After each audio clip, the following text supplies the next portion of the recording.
listening to Inclusive AF with Jackye Clayton and Katee Van Horn. Hi, Jackye.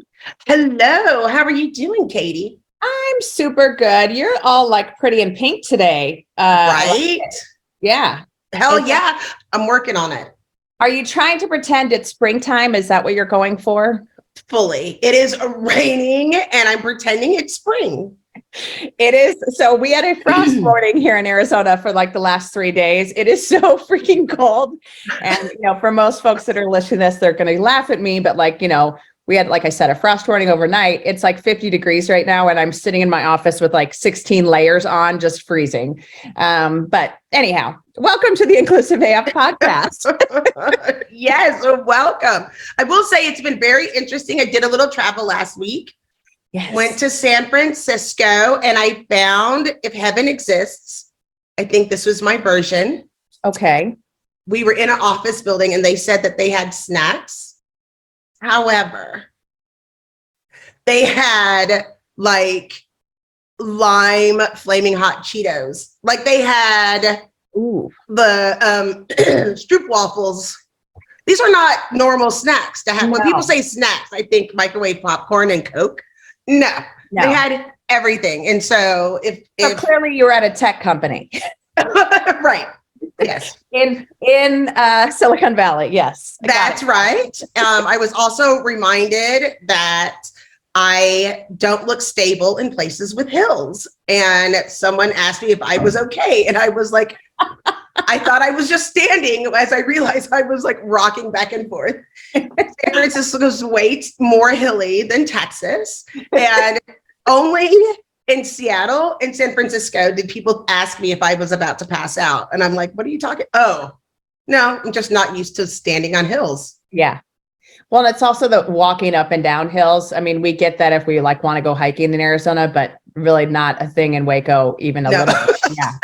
Yeah. No. Like there's not even an incline on the streets. Yeah. Like it's just flat Texas. That's all right. So let's get to our guest. We're sitting here just kibitzing. Well, I guess I have a great segue and Okay, I don't look my best, but our next guest will help you look your best ever. Better than we look today.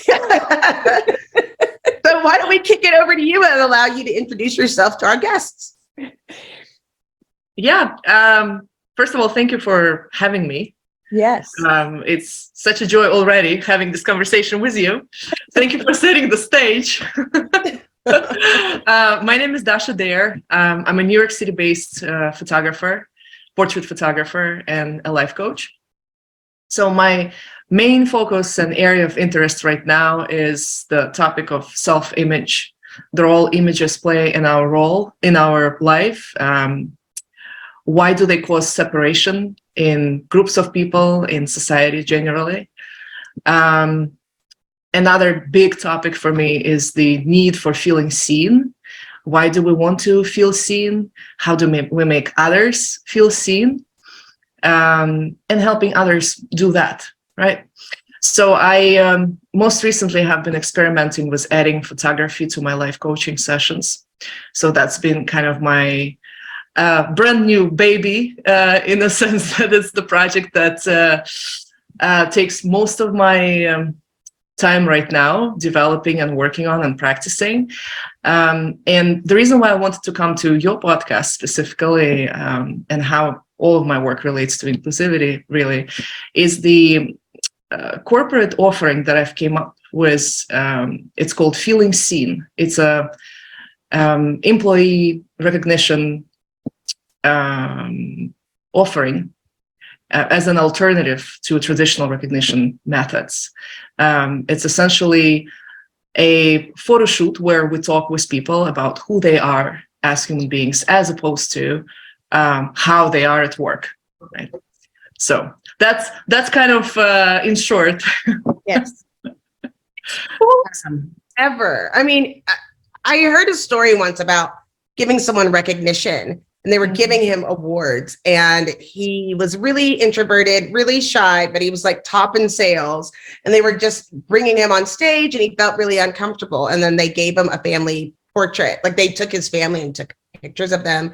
And he realized that, you know, like they realized that was what the most important thing to this person was his family and children.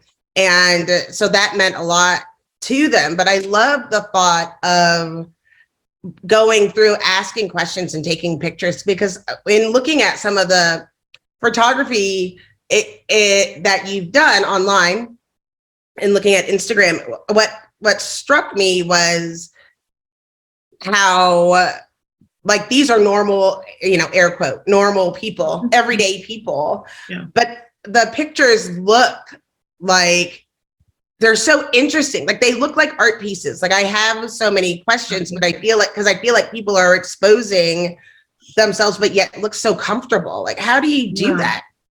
Yeah, thank you, first of all. Thank you. I feel like it's been a hike to get to the point of, just like in any, I think, artistic or creative work, you work towards your product being so aligned and in synchronicity what your message is. So I feel like I'm at the point of doing photography for the last probably 15 years.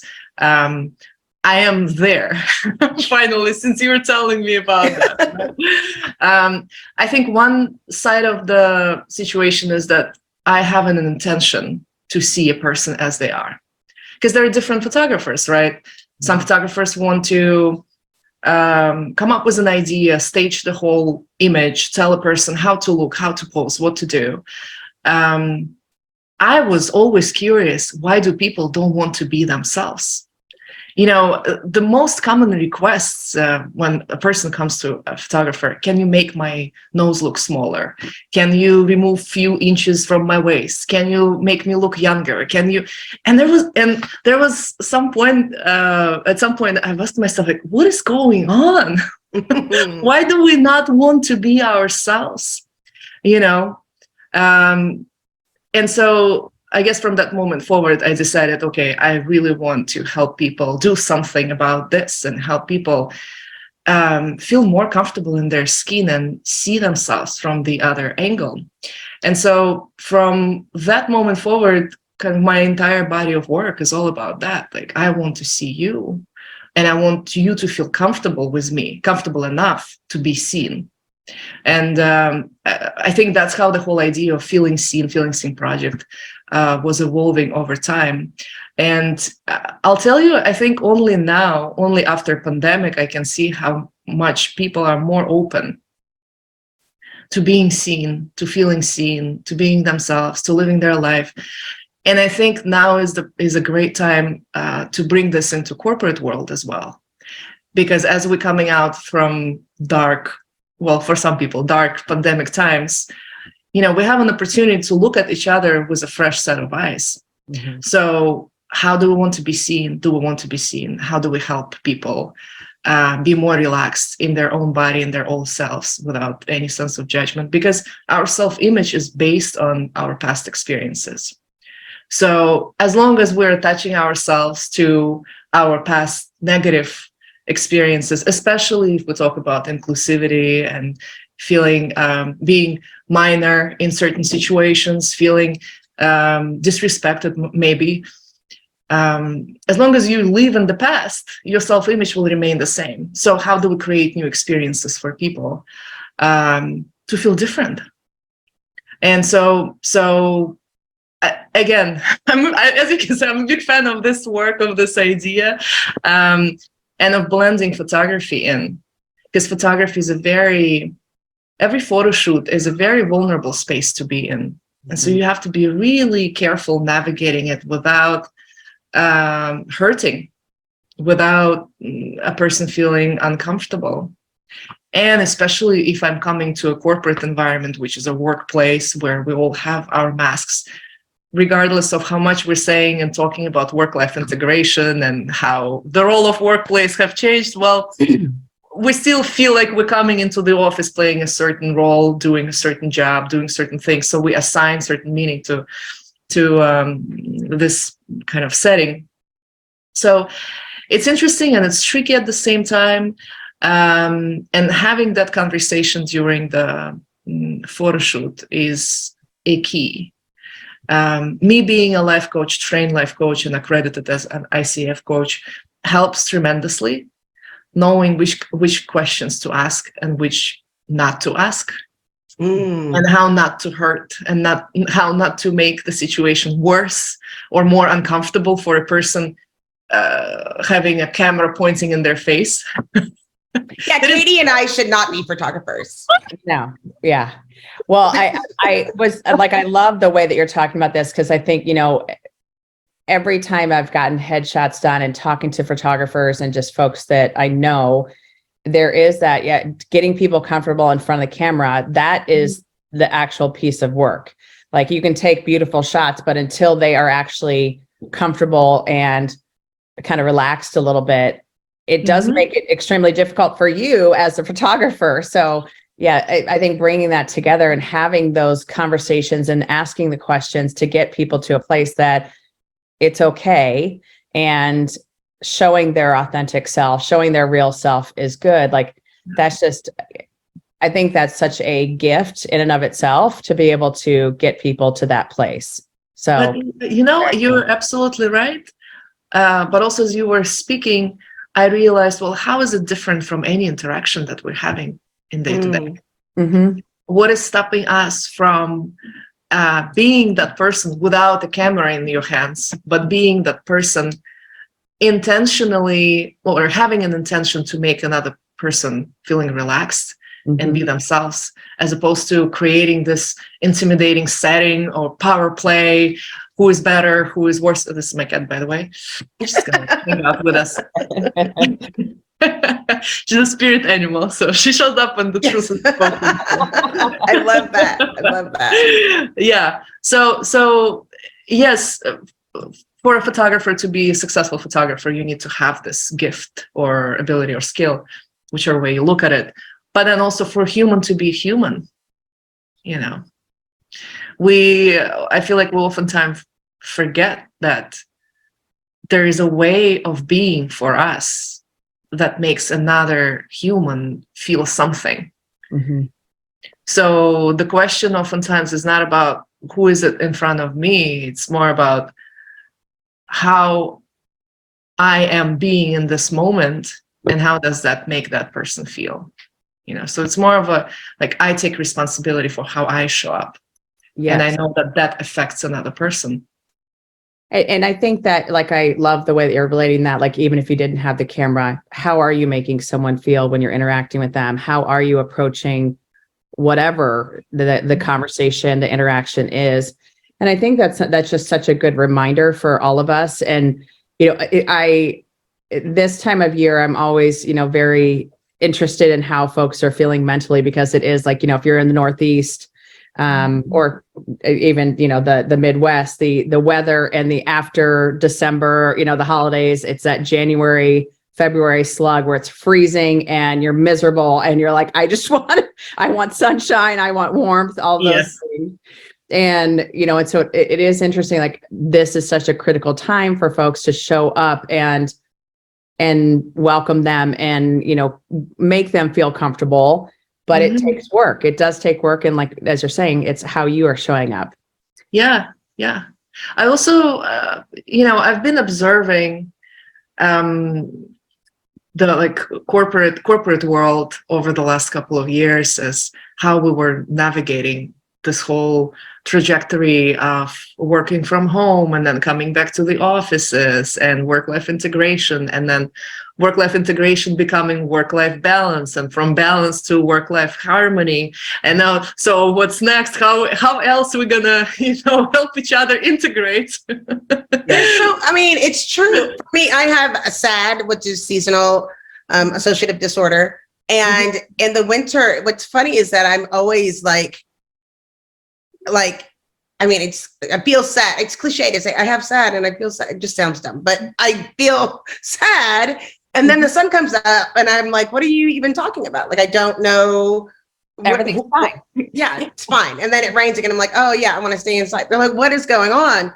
But I feel like there is changing seasons within people's life as we get older.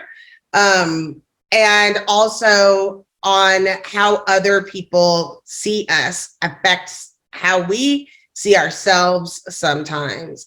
I had mentioned that I was in San Francisco last week, and Katie knows I love singing karaoke. So I had no voice. So everybody knew I was singing karaoke. And my husband / executive producer husband, Todd, said, "How was it?" I was like, "Well, it's the same as always, except I'm the adult in the room." And that's different. And there is a moment when it's like, how does that change? Like, I'm doing the same activities, but it's different. People look at it different or look at each other different. But I want to get back to something you said earlier about making people feel comfortable, having that life coach piece, but being able to ask the right questions and the ones to avoid. I don't want you to spill all the beans in the lobby, but curious as to what types of questions can help our listeners, even if they're just trying to get to know somebody new, what types of things seem to work to help people feel comfortable or to know that you have an interest at least? The BARF, breaking news, acquisitions, research, funding. It's the week that was. It's a wonderful way to catch up on the week that was the week prior, kind of a John Oliver-esque type of show. Ryan and I pitch each other's stories. We laugh. It's fun. You can watch it on YouTube, but you can also subscribe to the podcast.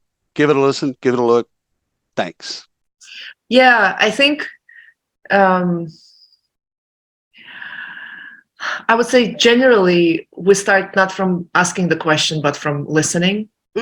And in coaching sessions. And I generally apply this to all of my communication and instances where I have social interactions. Being present in the moment, you instantly feel when another person is plugged into this conversation, into this environment. Like you and I are having conversation right now. I, first of all, know that nothing else matters except for my cat, of course, who sits in my lap. And I know that you're not being distracted by any other thoughts that, any other events that are happening in your life. Everyone has lives of their own, obviously. But then there is that kind of moment of mutual interest and also, again, intention. I keep on repeating this word because it's so important, because you and I are coming here together and I have an intention to know you. So I'll be present with you. I'll make sure that everything else turned off in my life for this, 30 minutes. Sometimes a photo shoot in a corporate environment can be like 15 minutes, and my task is to see and open up a person and make him or her relaxed in a span of 10, 15 minutes.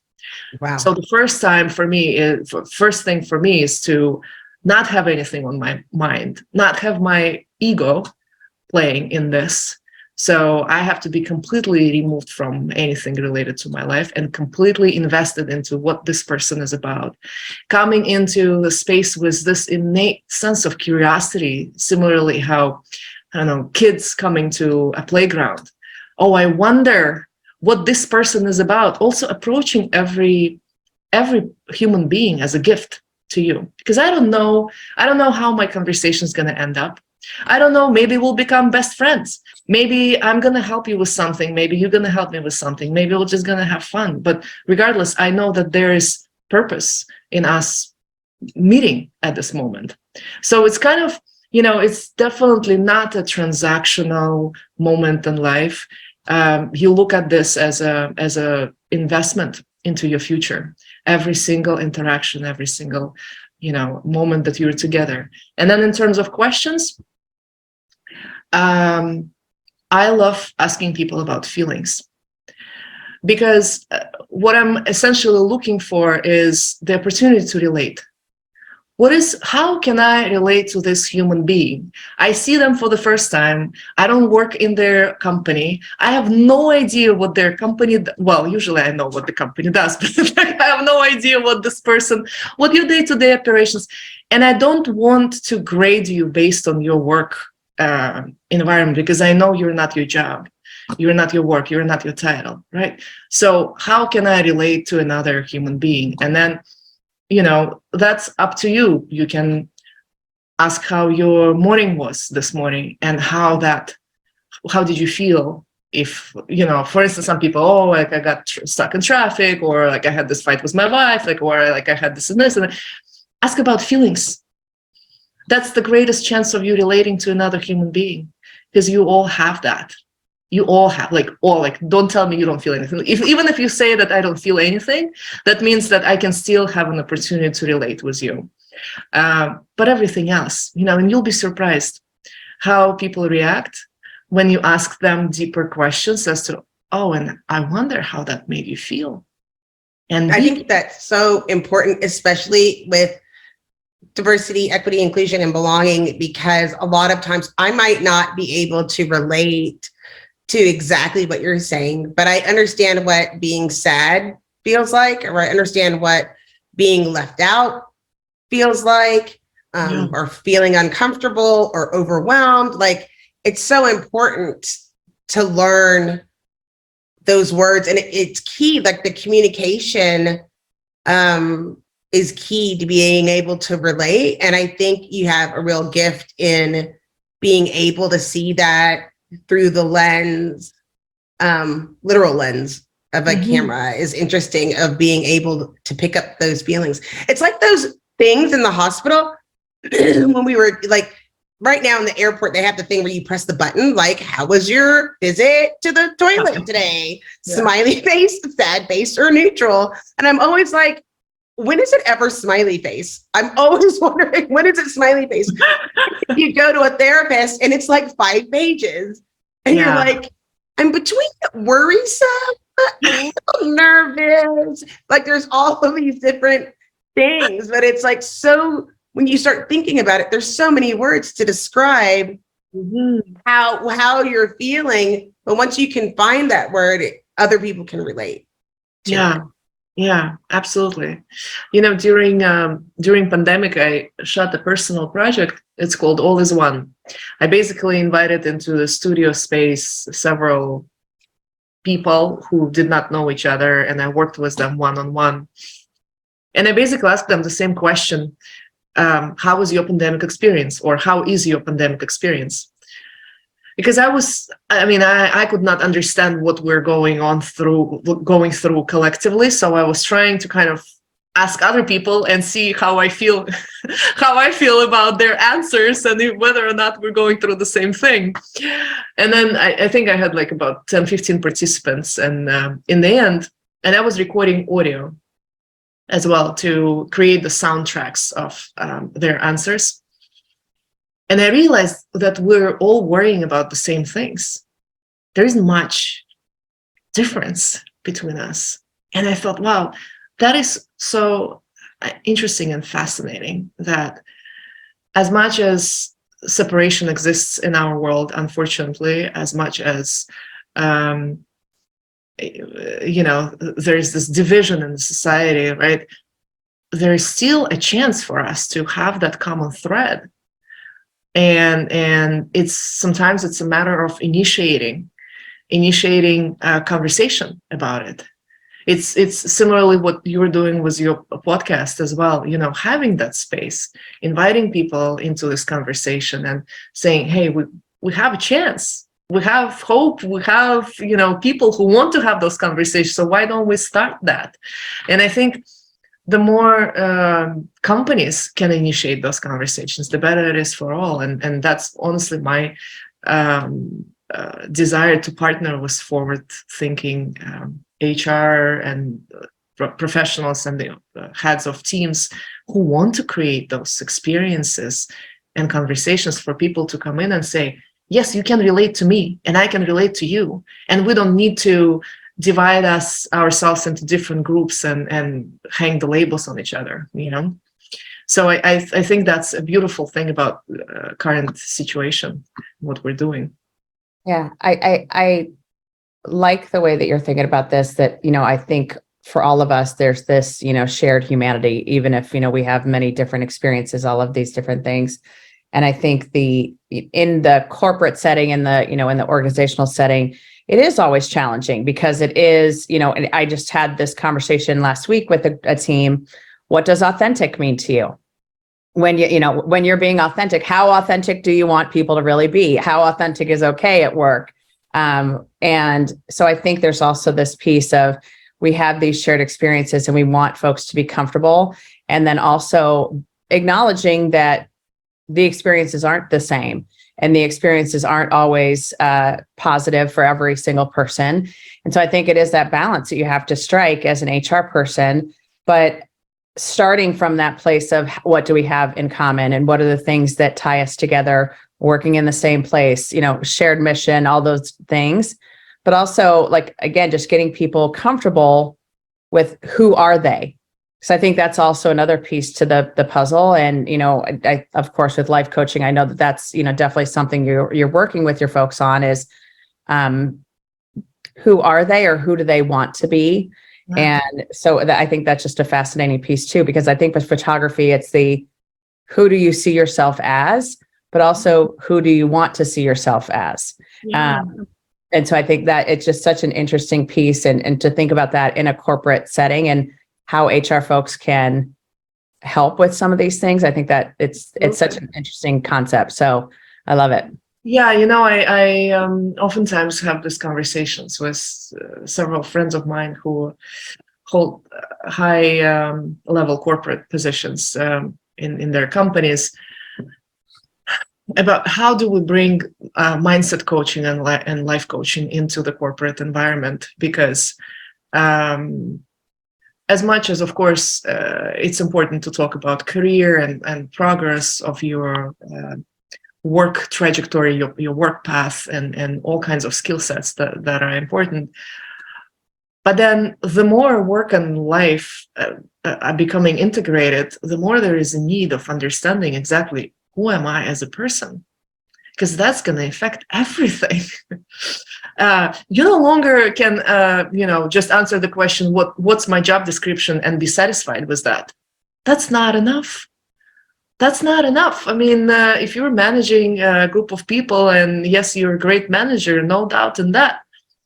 But then what about interaction? What about communication? What about your happiness, your inner happiness, your self-image and self-worth? And so the question of self-worth comes into place where you have your self-image and the idea of your ideal self. So if your ideal self is not matching your self-image, what you see about yourself right now, then your self-worth goes down, essentially. So there is that disconnect. How do we bring those two together? Because that's going to influence your day-to-day happiness with yourself. How do I show up?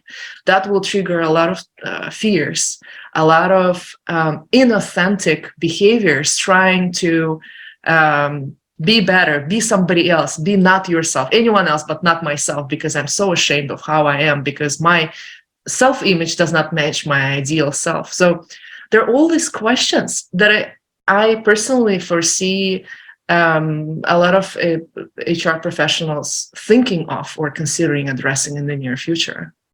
Right now, so many of us are getting ready for performance reviews. And I was laughing because I was sharing a new presentation that I'm working on. And part of it, I was stating that part of the issue was diversity, equity, and inclusion success, program success, is that we are all fiercely protective of our own self-esteem. And so we started laughing about performance reviews. I go, isn't it funny that when I write the review, I can say, this is your challenge. These are the things that you haven't done. But I don't think I would ever write, caveat, I didn't give you fully all the information that you needed for this. Yeah. I just expected you to figure it out and you didn't, and now I'm mad. There's so many things that when you write it, it's like, how aware are you? I think it's a very, we're trying to get better at it. I think a lot of people are trying to get better at it, but I think that is always the tricky part, right? Is because of trying to manage your own ego and self-esteem from a leadership standpoint, and you're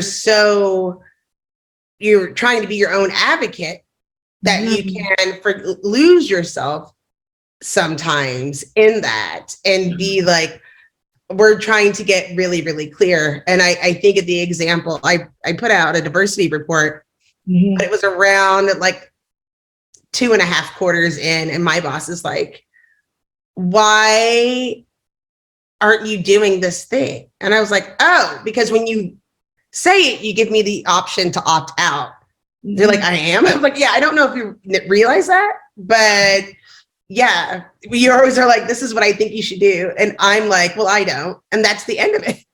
I was like, is it something you really want me to do? You're going to have to say that because my brain, there's too much going on in my brain. I don't guess anymore. Right.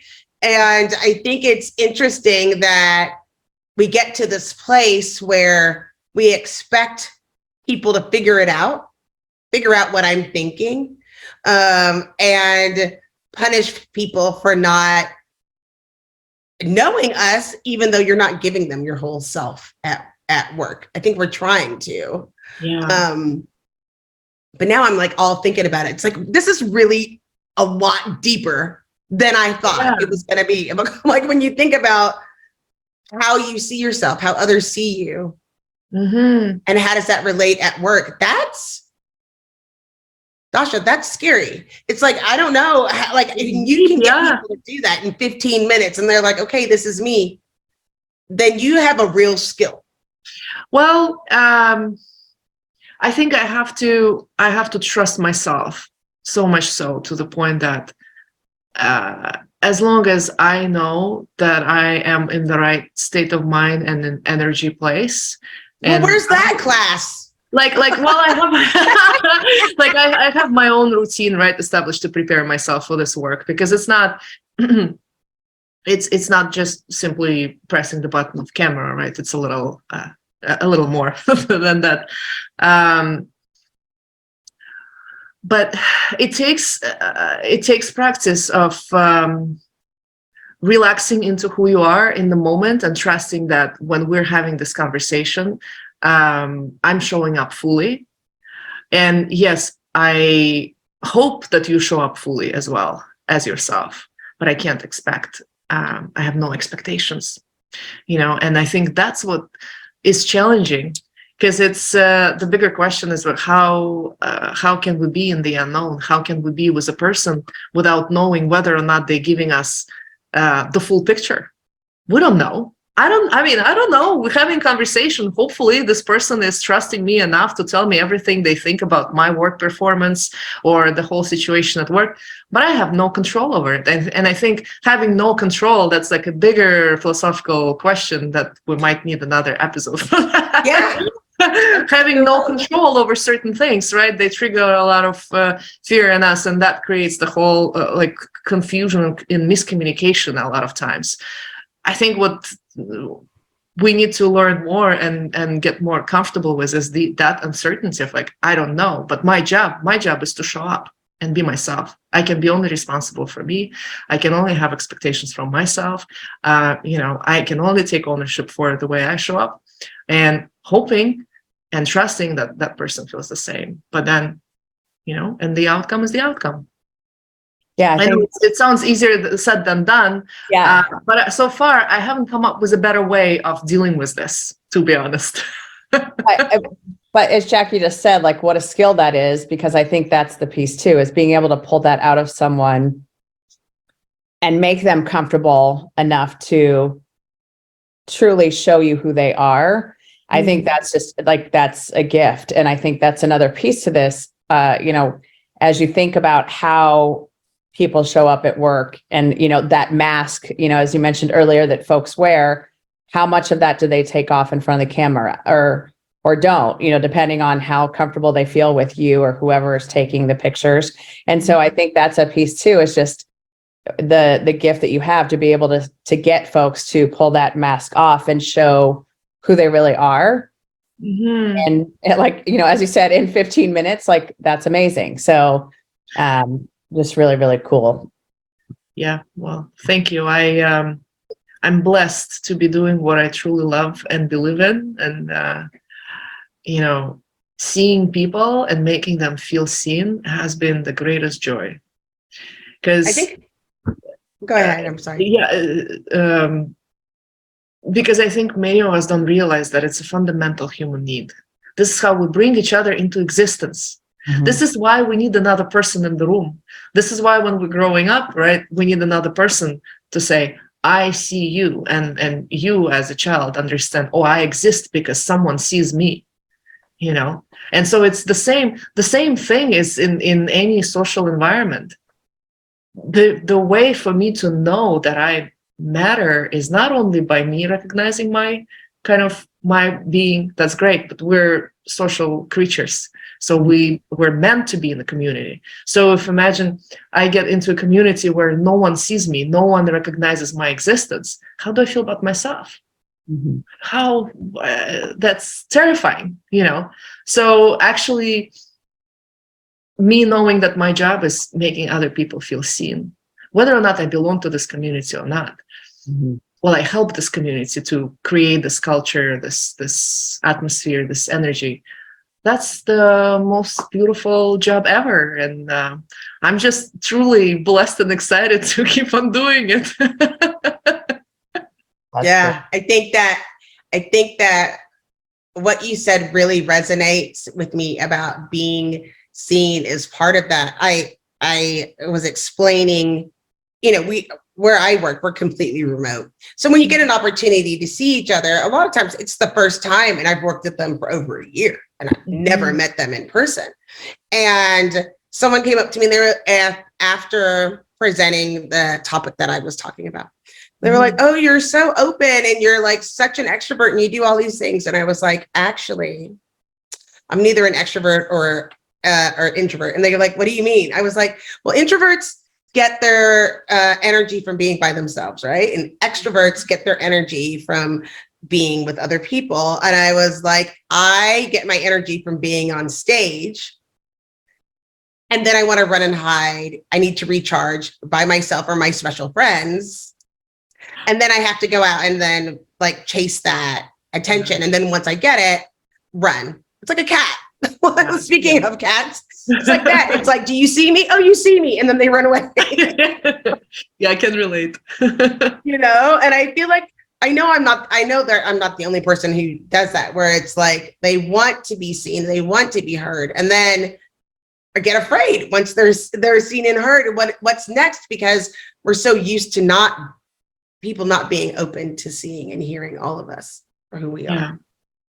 And I think that's part of the picture taking as well. It is the being seen and heard, and how vulnerable that would make a person feel if they have never been vulnerable before. Like to Jackie's point, if this is the first time I'm getting my picture taken by you, and you have pulled out that, you know, who I truly am, and that puts me in a very vulnerable position, especially, you know, in a work environment or wherever, you know, really for whomever it might be. And like how you have to walk folks through that. Like, I think that's just such a critical piece. Like, hello, I'm Ruth Thomas, host of Comp and Coffee, where we break down what's next in the world of compensation management.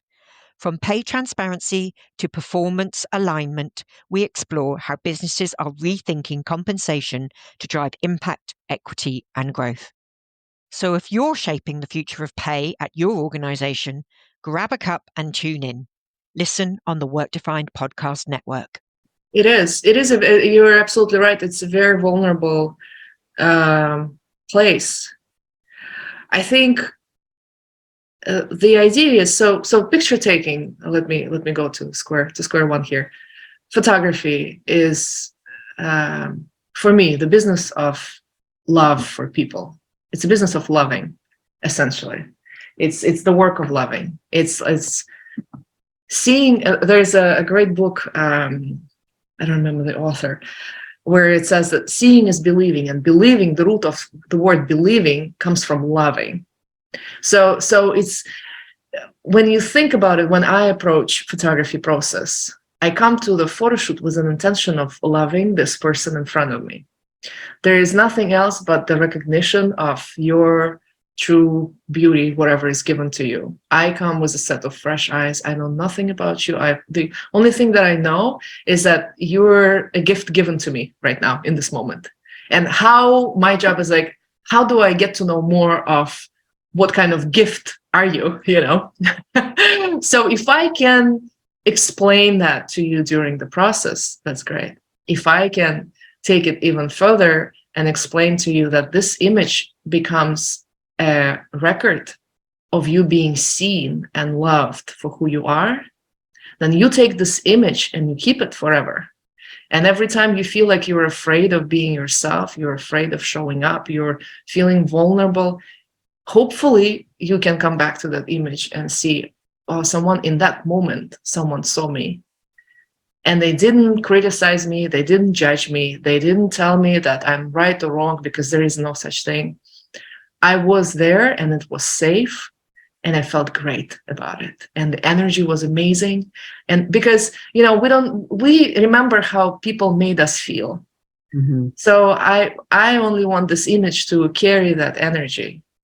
And hopefully it's going to last, because any artwork carries the energy. We know that from paintings, from music, from photography, from movies, right?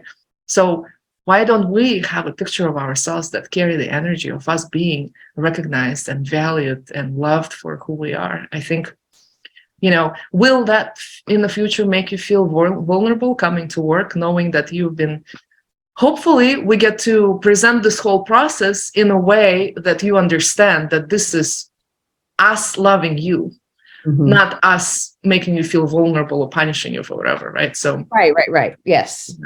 Yeah. And yeah, to be clear, yeah, I don't mean that in a bad way, like vulnerable, meaning like to open up and kind of show yourself in such a way, it does put you in a vulnerable spot. And yes, I mean, hopefully any group that is doing this, and you know, I assume this is part of your process, it is creating a space where everyone can be in that vulnerable spot. So it's not, oh, hey, Jackye, you're going to be vulnerable, everyone else isn't. Like it's the shared, you know, shared experience, which is awesome. So very cool. So Dasha, you know, one of the questions we ask folks is, you know, what are the things you want to make sure our listeners hear from you, you know, from this episode? Mm-hmm. I think if there was just one thing, I would like to highlight and underline and just remind people that in any given interaction, there's a way for you to be in the same space with other people that can make them feel seen.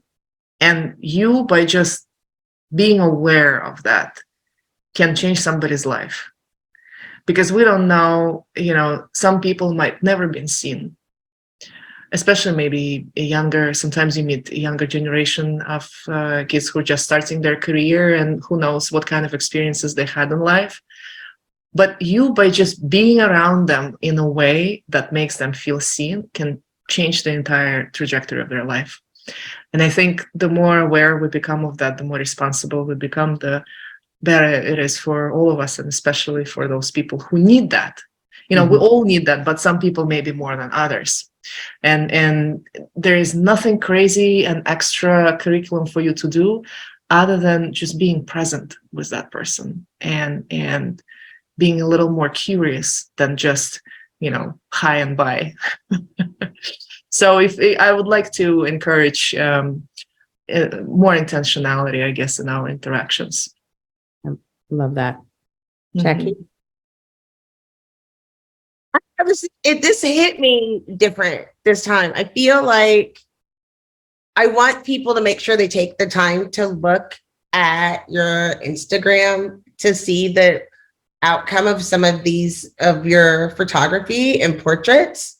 Mm-hmm. Especially if there's any confusion to what we're talking about, I think it becomes just really increasingly clear of the type of work that you have. And if you haven't up to this point, go back and listen to this again after you watch it to understand, and also encourage people to think about kind of where we were at the beginning of why don't you want people to see either you do want to see people, or what are you sharing, how you feel about how much you share of yourself and where you are, if you feel safe enough to share yourself. And if not, why? To start looking at those things, especially those of us, those women of a certain age, or, I'm about to be 50 and I'm right at that point where I'm like, do I dye my hair? Do I not dye my hair? Is this skirt too short? Is it like not? Does it make me look matronly? Like, I'm going through all of the things right now. I'm sure I'll get over it. But it's like, I want people to do that and understand and think about that. I think it's a really important question. Yeah, I love that. I think the piece for me is, what you've started with at the beginning, that, folks might come to you and start with can you make my nose look smaller? Can you, whatever it might be that they want you to change about them. But part of finding who they are and finding their beauty, whatever you define beauty as, is not changing those things. And, each of us is an individual, and each of us has so many amazing things about us and how we show up and what we say with our eyes, all of these different things. And so if you can do that in a portrait, like, how amazing is that? Like, that's just very, very cool. So, Dasha, thank you for joining us. We truly appreciate it. Where can folks find you? As Jackye mentioned, you're on Instagram. So tell us a little bit about where we can find you. Yeah, I am very easy to find, actually. I'm Dasha Dare across all platforms. My website is dashadare.com. I'm Dasha Dare, one word, on Instagram. Dasha Dare on LinkedIn. I'm quite active there. And I'd say Instagram is more for picture sharing purposes. You can see all of my most recent portfolio of work. And then LinkedIn is more about my work with corporate clients, more about feeling seen, and some of the self-image projects that I'm currently working on. So yeah, and my email, dasha@dashadare.com. So please feel free to reach out, hang out, spend time, take pictures. I'm all for it. Come in New York to get pictures. Yes, absolutely. Excellent. Very cool. Well, Dasha, thank you so much for joining us. This is Katee Van Horn. And this is Jackye Clayton. Bye. Bye.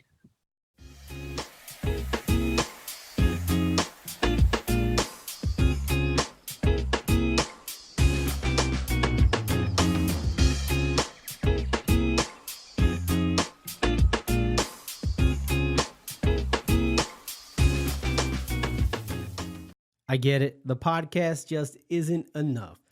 That's all right. Head over to your favorite social app, search up Work Defined, WRK Defined, and connect with us.